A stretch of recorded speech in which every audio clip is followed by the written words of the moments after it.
All right. I don't think I have to officially start it. There's no agenda. There is agenda, but there is nothing to vote on today. But I can call the meeting to order. Thank you. Good. All right.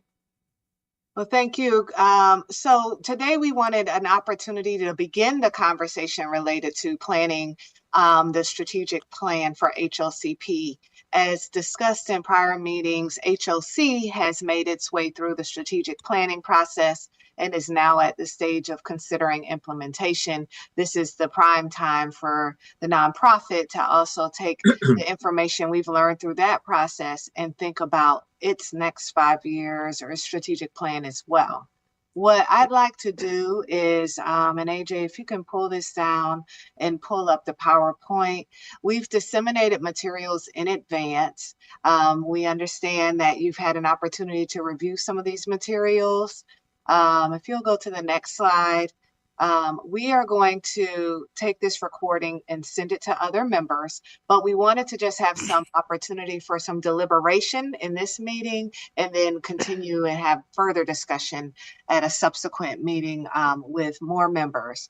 But you see that we've outlined the process and next steps as well as some proposed recommendations. Next slide. This is just a high-level overview of the two-step approach, and this has been provided previously. Next slide.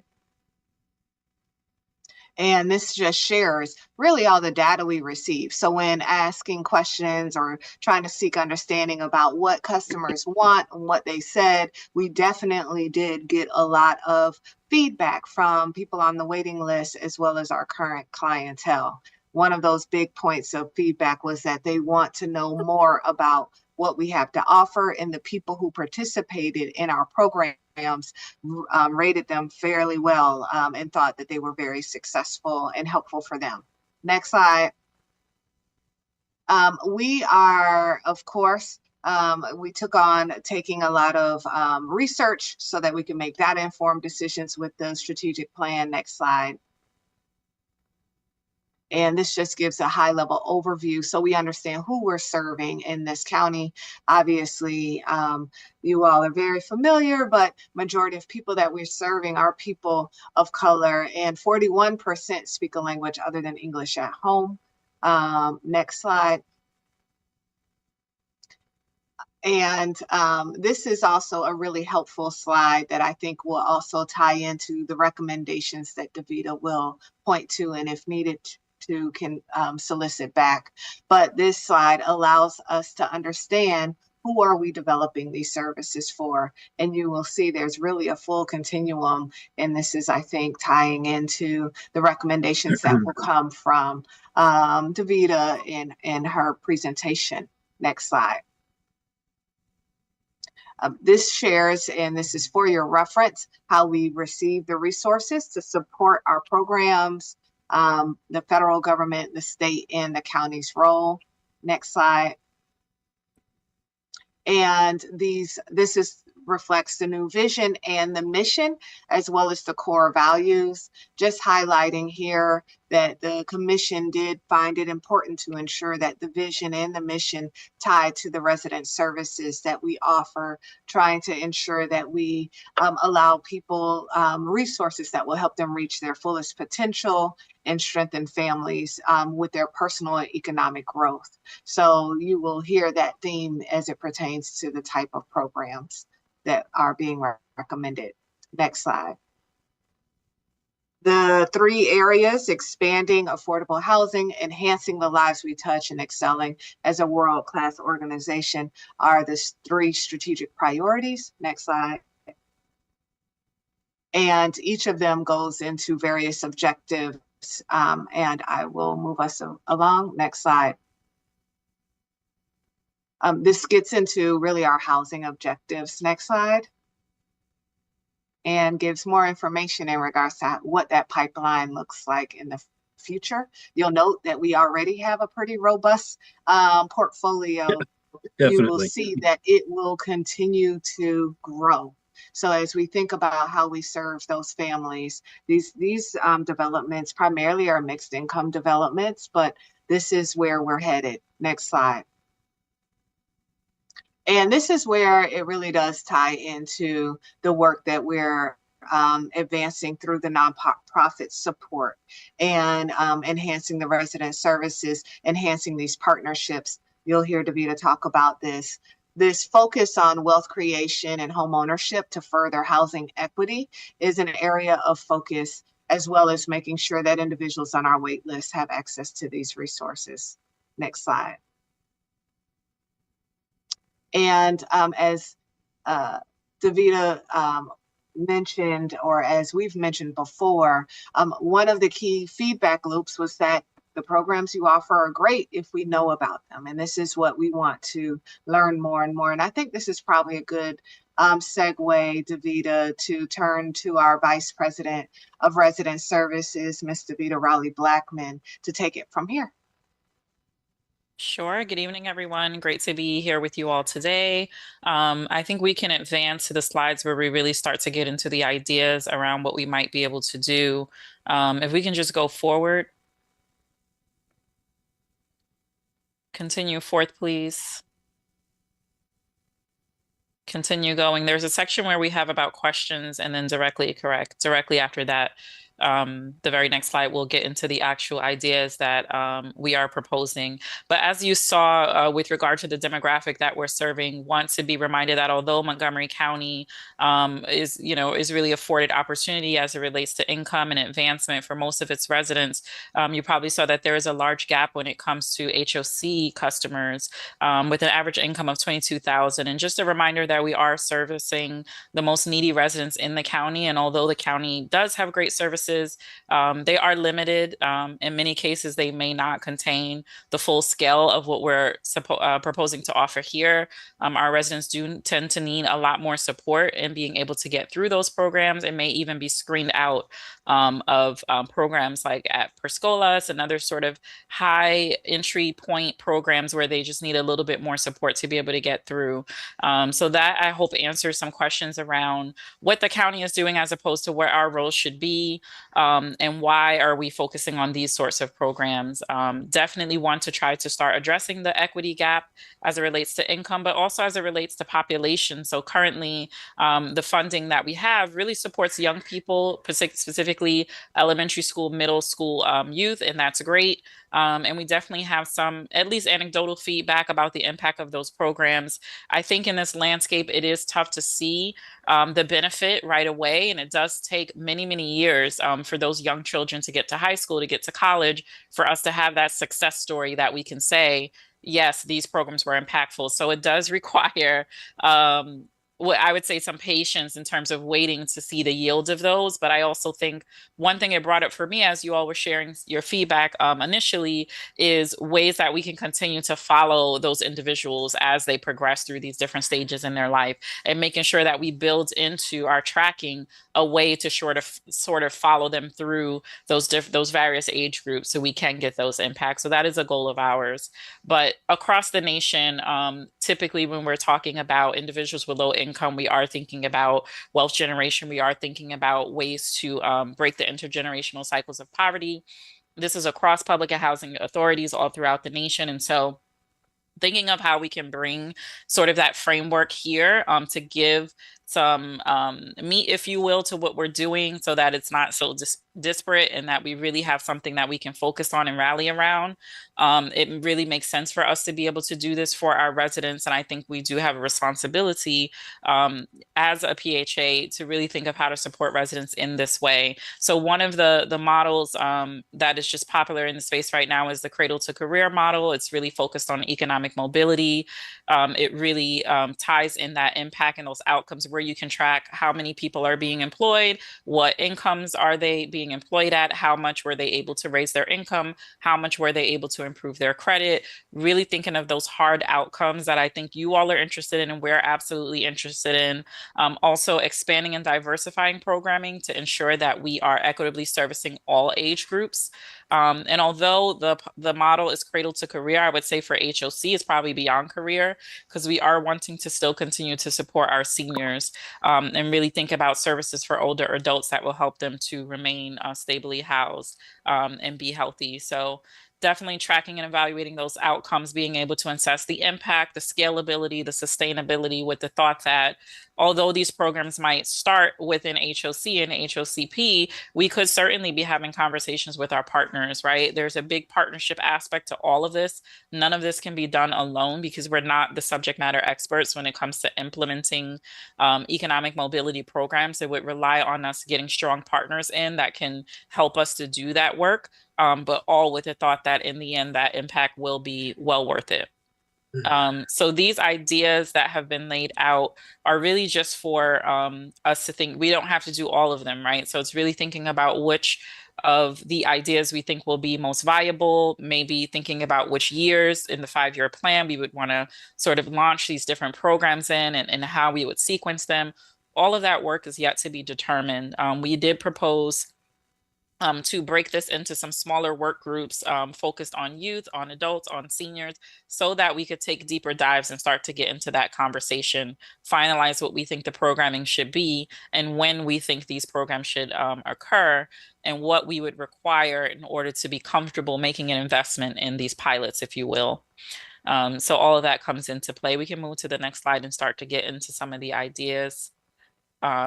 So for children under 5, which would be the first age group, makes sense to focus on school readiness as well as early savings. There is lots of research behind these ideas as well that can be shared. So happy to circle back to you all with that information. But one would be thinking about how to help parents navigate that early childhood phase, being able to connect them with other parents, getting children enrolled in preschool, developing new programs to help families build in-home libraries to foster a love of reading and learning. We obviously know that education, employment, career, income are all interconnected. So this would be starting very early. And there's lots of evidence that the earlier, the better in terms of getting children set up for success as adults. There are programs around initiating 529 college savings plans starting as early as pre-K, kindergarten, as well as baby trust funds.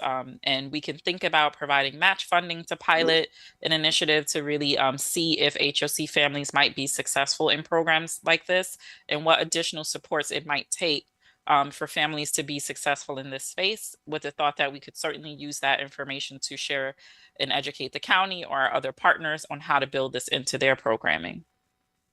The next age group, we can go to the next slide,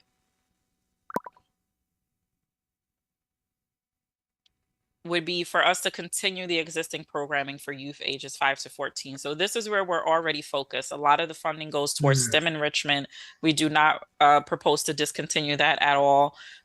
STEM is a very robust field with regards to income. And so we do think, especially focusing on girls and getting girls into STEM, I think is a nationwide initiative as well. So as much as we can play a part in that, and so continuing that STEM programming and those field trips for school age youth, this is where we get the most participation, the most interest from families with regard to HOCP funded activities.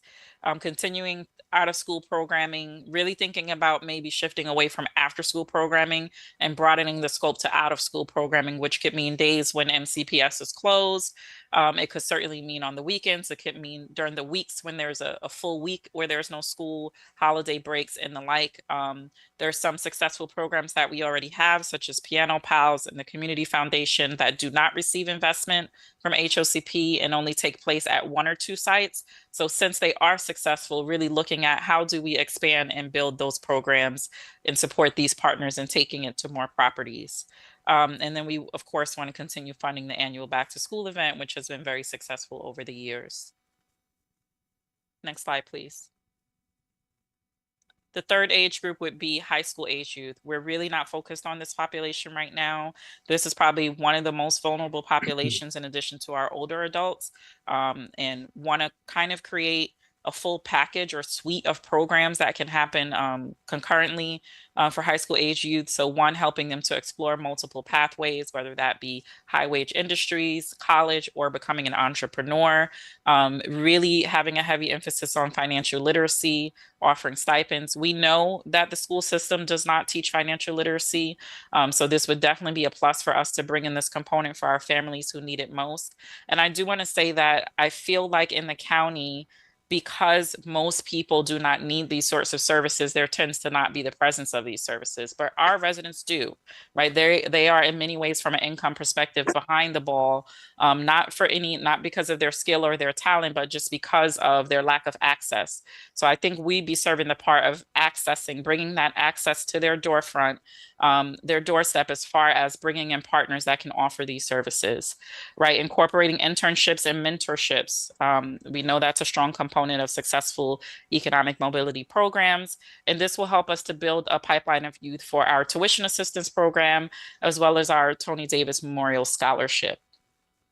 Secondly, one of the biggest struggles that we do have relates to participation and outreach. So as you heard, residents want to hear more about our programs. They think they're great, however, they haven't heard of them. So really thinking about how to use youth as community coaches in HOC properties, having them focus on outreach, having this be a resume builder for them, definitely providing them the opportunity not only to earn SSL hours, but maybe even to receive a modest payment for doing this work, getting them an intro into the human services field at the same time. But it would really help us with regard to capacity. We have a limited set of resident counselors, and our ability to do hands-on, door-to-door physical outreach out at the properties is definitely limited. So this would be a great way to bring in that resource, but also to engage young people in something positive at the properties in which they live. And the element of trust from them being a resident and being a young person, I think, will be a healthy intergenerational aspect of this as well. Next slide, please. Another population that we could provide some more support to certainly are adults 18 plus.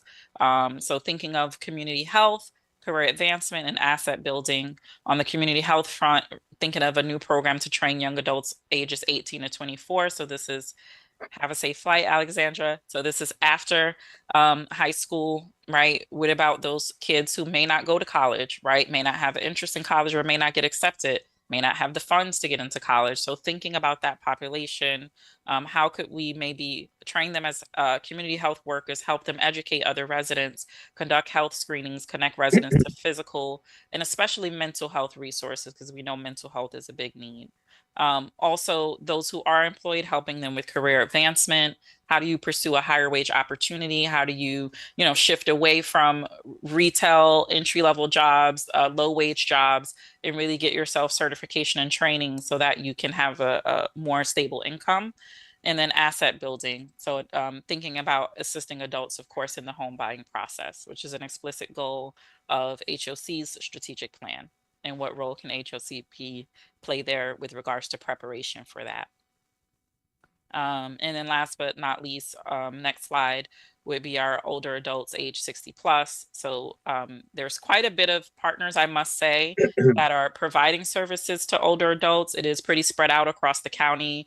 We obviously have, a congregated population, if you will, through our senior properties. So thinking about partnering with Senior Connection, they provide transportation supports, food access, outdoor excursions with the purpose of reducing social isolation, which we know can lead to decreased health and even death. So how can we support seniors in that way? Also, we just recently started partnering with CKC Farms. We've launched 2 on-site gardening programs, again, getting seniors involved in gardening. It also helps to address the food shortage. And we do have data that food is the #1 requested need for our residents. So continuing to think of new ways to sustainably provide access to food is something that we're definitely interested in. Helping older adults to access technology. There's also some digital storytelling programming that is starting to become pretty popular that helps combat social isolation and ensure that adults can tell their story, have a way to pass that down for generations. Something for us to definitely think about. The senior companionship program, which would include wellness checks either via phone or in person, identifying a partner that could fulfill that need. And then lastly, trust and estate planning has certainly become a topic of interest for our older adults. And then annual events as well in the winter, spring, and fall, such as the holiday store, which we do for children, but thinking of doing it for older adults. the senior prom, which, you know, we used to have here, you know, and those resources were no longer available. So bringing that back, and then pop-up events in the community to help continue to spread the word about resources that are available. So yes, thinking awareness, thinking of access, and thinking of how we can have an impact and combat something that we know is an actual issue. Access to capital, access to income, having that knowledge and awareness of how do you become stable, how do we break that cycle of poverty, how do we make it so that less vouchers are needed one day in the future, or the people who need it can get it more quickly, because there's not that right person, the familial thing where we continue to have the reliance on the voucher program. So really thinking about how we can support in increasing incomes, and bringing that more up to the level of the median income for the county. So those are some thoughts. Happy to hear reactions, ideas, questions. I'm just gonna, since I can't stay on too long, I think, thank you, some great ideas here. And these are additive to what you are already doing, right? This is not necessarily stopping some other stuff, but this would be adding to it. Correct. So we would continue, right now our program is primarily focused on, again, those elementary and middle school youth. So that one population. So we would continue servicing that population, but we would start to integrate the younger children as well as older adults, high school age youth, and adults 18-24. And just two or three questions, and I have a thought to share. Do you have resident service coordinators at every property? We do. Okay. And those are HOC employees, I assume, right? They're county funded HOC employees. Just to note that they do service more than one property in many cases. Okay. Some of them are only at a senior property. Some of them have a mix, and they're required to serve multiple properties. Okay.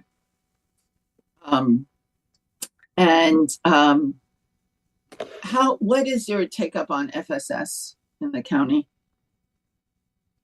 Ooh, FSS does not fall under resident services scope, is within our housing resources division. Do you have that stat, Chelsea?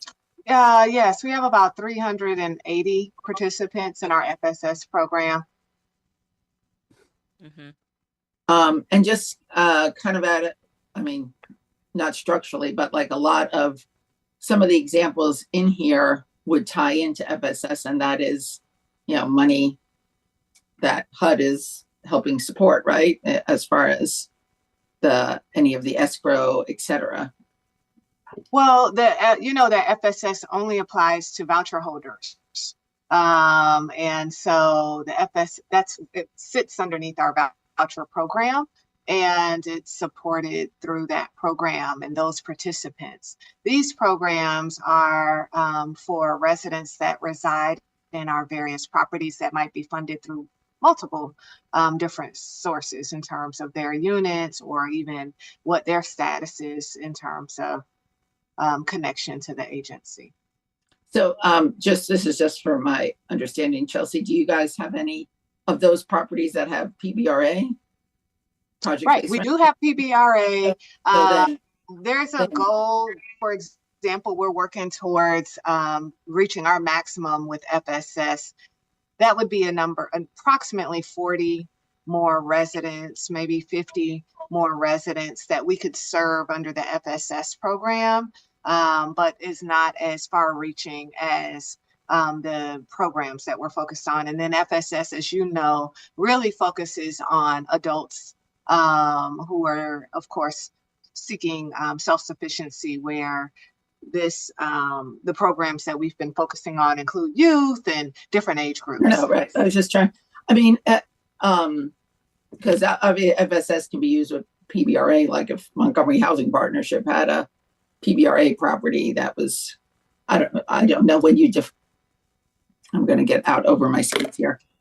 Anyhow, when I see some stuff about financial health, et cetera, it just feels like the more integrated that could be with whatever FSS piece was out there would make sense. And the second thing I had on kind of the financial health was just the strategy for helping families who are delinquent in their payments, and how might that tie into, you know, financial health? And is that something that already happens? Like, is a family? Yeah, that's a great point. We have gotten actually to a point where we are having to proceed with lease enforcement because we have for many years supported families who are having challenges. And I will say that with all of the reach outs that Resident Services was doing to ensure that our residents took advantage of the millions of dollars that were available, there was a strong push towards enrolling in our financial literacy courses. We did virtual convenings, and at each virtual convening,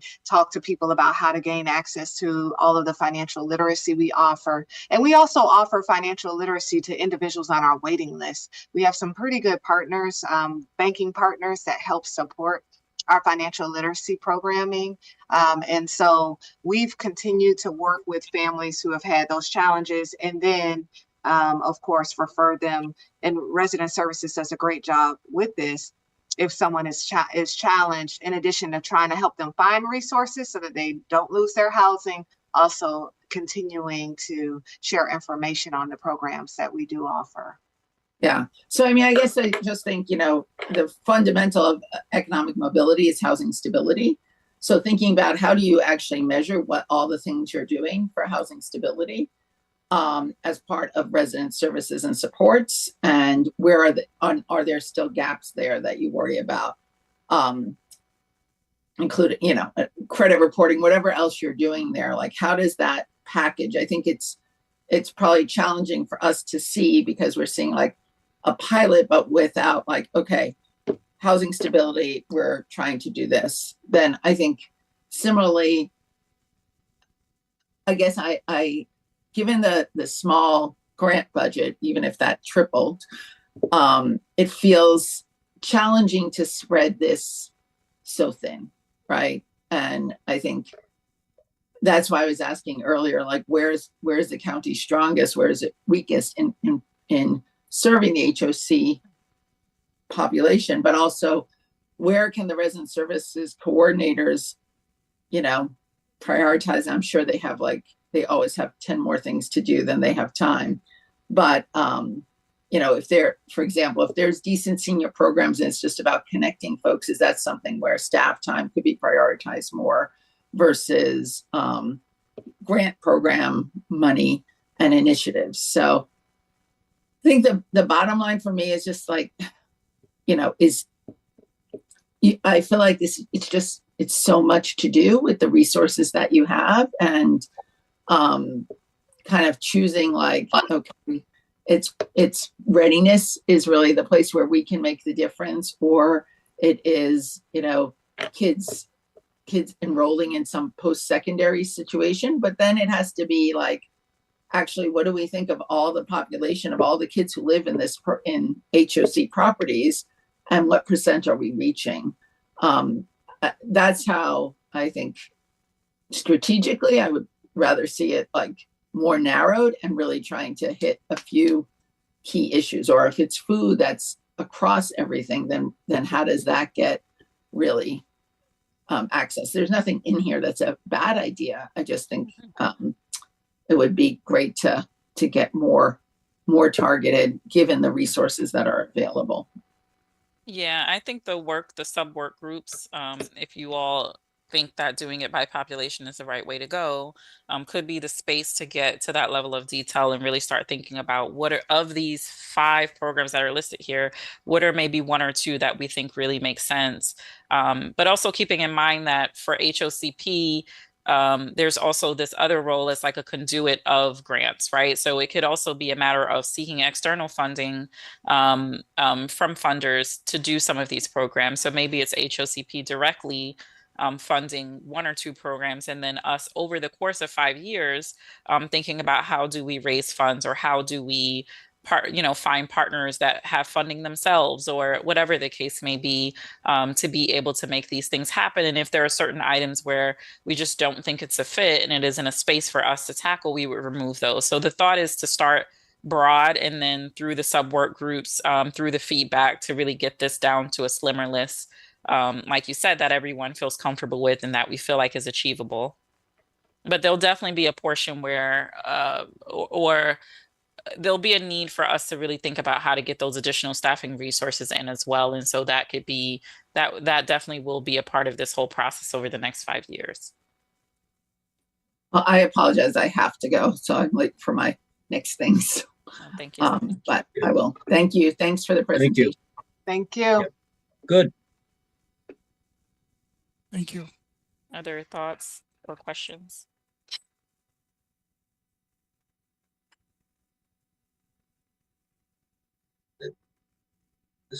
This time will give us some opportunity to look at some of these items and maybe filter them through, reduce a few of the options, because your staff, has enough already to do, and it's just a lot of additional activities. And maybe, some of the members will come up with a new idea or something different, or an adjunct to one of these that we can add on to a program. I think these are a lot of ideas. Yep. Yeah. Mm-hmm. They're options. Yeah, they're all, yeah, you're right. These are options, not, yeah, Right. it's a lot of options. And I think not just options, even the way HOCP was addressing some of them in the past, it's just, it's different. It's articulating those same objectives differently. Mm-hmm. And this seems to, I think when we have a more in-depth discussion, this could help us leading into the direction which ones to sort of choose and focus on, and maybe in the first 2 years, and see and do some analysis and see, just like your question or your point, Ken, is like to see what the end results are. Yes. Yeah. And then to take it forward. Absolutely. And I do want to clarify that the vision is not that the resident counselors would facilitate these programs. They would certainly give input. They would help us to, recruit residents that might be interested in joining. But really, it requires a strong partner that understands how to facilitate, that's fully equipped to facilitate, that reduces the burden on the counselors to be able to execute these programs. So we're really thinking of, in some cases, we might want to continue with the property-based model, but in many cases, it should be open to everyone. So all seniors are eligible, all older adults, all adults 18 plus might be eligible. All throughout the county, as long as you're connected to HOC, you would be eligible to apply for and be enrolled in these programs, so that they're residents from multiple properties. A lot of these things are not place-based, and I think that's the way to go when we think about getting enough residents interested in a program where you need a cohort of 15 to 20 to make it successful.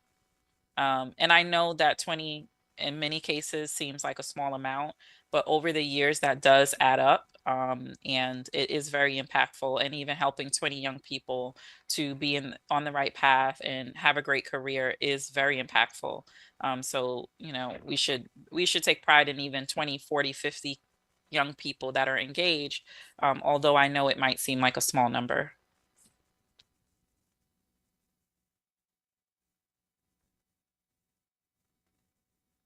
Right. Well, my recommendation is that we take this meeting, send it out to the other members. John, I do want to make sure that we check what time slots folks are available for that next meeting. We also have the upcoming celebration for our scholarship recipients. And I know that was something we also wanted to share with the board in terms of who was being advanced or recommended for those scholarships. Is that happening at the next meeting? And it will be the same week almost, if I'm not mistaken. Mm-hmm. Yes, it's the same week. It's the Monday before the award ceremony, which is on the 27th. Okay. That Thursday. And hopefully everyone has that award ceremony on your calendars. We're doing something a little different, taking the young people to Pinstripes. And is that the location? Pinstripe? Or did I just make that up? Hold on. No, it's Clyde. Clyde. There we are. All right. FSS is going to Pinstripe. So yes, taking the kids to Clyde's and their families. And so just wanting to make sure that you all have it on your calendars. And then in advance, we can submit or provide you with the students that were selected. I know we had a good process there. All right. Good. Does that sound good with that, Varun? I don't know if you want to adjourn the meeting. Yeah, I think at this point it would be wise to adjourn the meeting. Thank you so much. This was very detailed. So I think I can call this meeting to be adjourned. I don't need a second or third, right? This is not, we are No. not